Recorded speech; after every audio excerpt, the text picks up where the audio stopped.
আমাদের দেশ ভারত, সেই ভারতের একটি রাজ্য বাংলা। সেই বাংলার মাটিতে সনাতনী হিন্দু বাঙালিকে কুপিয়ে কুপিয়ে খুন করা হচ্ছে। বাবা ও ছেলেকে কুপিয়ে কুপিয়ে খুন করা হচ্ছে জাফরাবাদে। এবং সেই গ্রামে এখনো চারিদিকে ছড়িয়ে ছিটিয়ে পড়ে রয়েছে লণ্ডভণ্ডের ছবি, এখনো পড়ে রয়েছে রুদ্রাক্ষের মালা।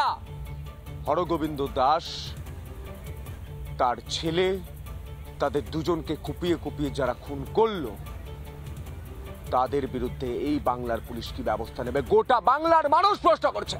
পুরো রিপোর্ট দেখাবো আপনাদের, দেখুন। এরকম ঘটনা আগে এতদিন তো আছেন এখানে, এরকম ঘটনা দেখেছেন? কোনোদিন হয়নি, কোনোদিন হয়নি। আমার শ্বশুরকে ভাসুরকে টেনে নিয়ে গেছে, মেরেছে। আমরা ঘরের মধ্যে ঢুকাতে আমরা বাড়ি আসতে পারি না। খুব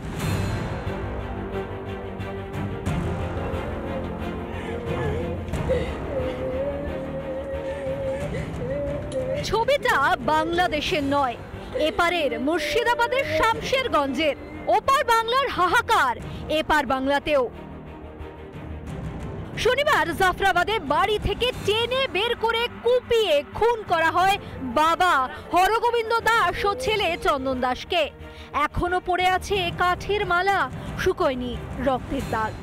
হরগোবিন্দ দাস এবং চন্দন দাসকে বাড়ি থেকে এই সিঁড়ি দিয়ে টেনে হিঁচড়ে রীতিমতো বের করে নিয়ে যাওয়া হয় এবং যারা স্থানীয় রয়েছে তারাই বলছেন যে এই পথ দিয়েই তাকে নিয়ে যাওয়া হয়েছিল। এই পথ বাড়ি থেকে দরজা ভেঙে টেনে এই পথ থেকে টেনে নিয়ে এসে মারতে মারতে ওখান থেকে ছেঁচড়ে মারতে মারতে নিয়ে এনে এখানে যখন কাটতে লেগেছে, ওর বাবাকে কেটে দিয়েছে এই জায়গাখানে। তখন তারপরে ওর ছেলে ওখান থেকে ছেলে কাটিস না, মারিস না, আমার বাবাকে মারিস না, তখন ওর ছেলেকেও ওখান থেকে ছেঁচড়ে মারতে মারতে নিয়ে এসে জায়গাখানে নিয়ে এনে একবার কুচি কাটা করে কেটেছে। এখানে এখনো রক্ত এখানে প্রমাণ পড়ে আছে, রক্ত আছে। নিহত হরগোবিন্দ দাসের বাড়ির সামনে এখনো পড়ে ইটের টুকরো, ভাঙা কাঠের দরজা, লন্ডভন্ড বাড়ির আসবাবপত্র। কি বলবে, ইট পাথর যাচ্ছে, কিচ্ছু বলা বলি না, সব ইট পাথর যাচ্ছে। একবারে বম চালালো ওখানে। এরকম ঘটনা আগে এতদিন তো আছেন এখানে, এরকম ঘটনা দেখেছেন? কোনোদিন হয়নি, কোনোদিন হয়নি। কোনো শত্রুতা ছিল? না, আমাদের শত্রুতা কাউরি শত্রু নয়। মানে অন্য কোনো দল করতো বলে? না, দল করতো না। এমন করে কেটেছে সঙ্গে সঙ্গে শেষ একবারে যে ব্যবহার করে পড়ে আছে। একবার এলো ছাদে বোমা মেরে গেল, ছাদ থেকে মেরে গেল, সবকে মারতে পারেনি। আবার ঘুরে গেল, আবার এলো, বলছে এবারে আসবো দিয়ে শেষ করবো। আবার গেল, 3 বারের বেলা তখন দরজা ভেঙেছে, বোমা মেরেছে, আমার শ্বশুরকে ভাসুরকে টেনে নিয়ে গেছে, মেরেছে। আমরা তো বাড়ির মধ্যে ছিলাম, ওটা আমাদের বাড়ি। আমরা এসে আমার বড় ছেলে যে বলছে মা বাবাকে দাদুকে কেটে ফেলে দিয়েছে, মামাকে কেটে ফেলে দিয়েছে। আমরা ঘরের মধ্যে ঢুকাতে আমরা বাড়ি আসতে পারি না। খুব সব দুনিয়া লোকজন, হ্যাঁ, দিয়ে আমাদের বাড়িতে আগুন লাগিয়ে এলো। তারপর তখন আমার বাবাকে কেটে মেরে ফেলে ফেলে রেখেছে। মুখ্যমন্ত্রী বার্তা দিয়েছিলেন ওয়াকফ সম্পত্তি রক্ষা করবে তার সরকার, কিন্তু তার বদলে কেন প্রাণ দিতে হবে নিরীহ গ্রামবাসীদের? ভোট ব্যাংকের স্বার্থে রাজধর্ম পালনের কথা কি ভুলেছেন মুখ্যমন্ত্রী? দেবব্রত বসুর সঙ্গে সুখেন্দু সরকারের report, Republic Bangla. Vote bank রক্ষার স্বার্থে রাজধর্ম ভুলে গিয়েছেন রাজ্যের মুখ্যমন্ত্রী মমতা বন্দ্যোপাধ্যায়। কারণ যেভাবে মুর্শিদাবাদের জাফরাবাদে খুন করা হয়েছে হরগোবিন্দ দাস এবং চন্দন দাসকে কুপিয়ে কুপিয়ে, গোটা দেশ সেই ছবি দেখছে। কিন্তু পুলিশ আজ পর্যন্ত কোনো ব্যবস্থাই নেয়নি। 15 মিনিটের রাস্তা 9 ঘন্টা পর, 5 ঘন্টা পর পুলিশ গিয়ে পৌঁছয়। পুলিশে ভরসা নেই, বলছে গোটা গ্রাম, গোটা জেলা। ভরসা তাহলে কোথায়? শুধুমাত্র কেন্দ্রীয় বাহিনী। দেখো,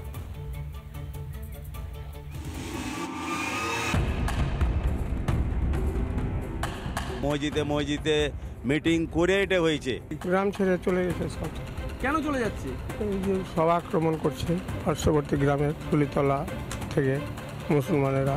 জ্বলছে মুর্শিদাবাদের জাফরাবাদ গ্রামে, এখনো স্পষ্ট নৃশংসতার ছবি। ভেঙে জ্বালিয়ে দেওয়া হয়েছে একের পর এক বাড়ি। তো আরো বিভৎস অবস্থা, এখনো পোড়া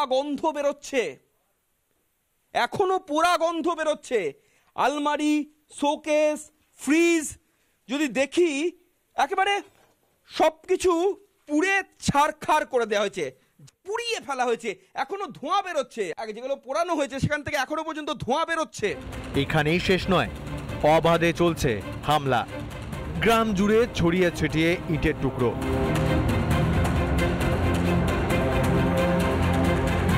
বসত ভিটে ছেড়ে প্রাণ বাঁচাতে গ্রাম ছেড়েছে বহু পরিবার। একেবারে লন্ড ভন্ড অবস্থা। টালির চাল দেওয়া সামনে সেট ছিল, সেই টালির চাল পুরো একেবারে ভেঙে ফেলে দেওয়া হয়েছে। এখনো পর্যন্ত কাঁচের টুকরো পড়ে রয়েছে। এই কাঁচের টুকরো যেমন পড়ে রয়েছে, কাঁচের টুকরো পড়ে থাকার পাশাপাশি যদি দেখা যায় যে বিভিন্ন বাড়িতে আগুন ধরিয়ে দেওয়া হয়, সেই ছবি আপনারা দেখতে পাচ্ছেন। এবং এই মুহূর্তে এই এলাকাতে আর কোনো মানুষজন নেই, বাড়ি ছেড়ে খাট রয়েছে। পুলিশ কোনো সাহায্য করেনি, অভিযোগ ভুক্তভোগীদের। গ্রাম ছেড়ে চলে গেছে সব। কেন চলে যাচ্ছে? এই যে সব আক্রমণ করছে পার্শ্ববর্তী গ্রামের তুলিতলা থেকে মুসলমানেরা। পুলিশ এসে কি কিছু করতে পারছে না? পুলিশই তো আসেনি, এখন নিরুপায়, কোনো উপায় নেই আমাদের। ঘর ছেড়ে চলে যাবেন? ঘর ছেড়ে চলে গেছে, আমি আছি আর আমার স্ত্রী আছে, এখন দুজন আছে, বাকি সব চলে গেছে বাড়ি ছেড়ে ভয়ে। টুকটুকি ছিল, টুকটুকি পুরো ভেঙে দিয়েছে, ভিতরে আছে টুকটুকি এখন ভিতরে রাখা আছে। গরু ছিল, গরু নিয়ে পালিয়ে গেছিল। তারপরে আর কি পেলাম আর কি বৈকালে সন্ধ্যার পরে আর কি পয়সা, তারপর তবে ডবল পয়সা নিল, পয়সা নেওয়ার পরে গরু দিয়ে গেল আবার। বিএসএফ এসেছিল, মানে পুলিশের উপর কি ভরসা রয়েছে?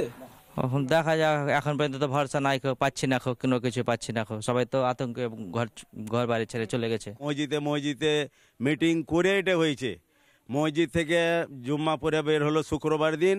বের হওয়ার পরে মাইকে বলছে কেউ যাবে না, সবাই বাইরে থাকো বলে ওই তখনই বের হয়ে কিছু এলাকার আছে বাইরকারও লোক এসছে কিছু।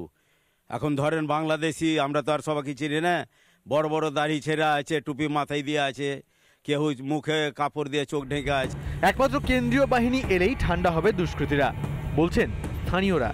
কেন্দ্রীয় বাহিনীর ক্যাম্পের দাবি রয়েছে। পুলিশ প্রশাসনের ওপর কোনো রকম ভরসা নেই, কারণ পুলিশ প্রশাসন দীর্ঘক্ষণ তাদেরকে ডাকার পরেও তারা আসেনি, তারা কোনো রকম কর্ণপাত করেনি। এমনকি বলছেন যে পুলিশি মদতেই এই আক্রমণ হয়েছে, এমনটাও অভিযোগ করছেন জাফরাবাদের মানুষজন। তবে তাদের আপাতত দাবি যে এই গ্রামে যদি কেন্দ্রীয় বাহিনীর ক্যাম্প করা হয় তাহলে কিছুটা হলেও যে আতঙ্ক রয়েছে বা যে অস্বস্তি রয়েছে সেই আতঙ্ক কাটিয়ে কিছুটা হলেও স্বস্তিতে তারা থাকতে পারবেন।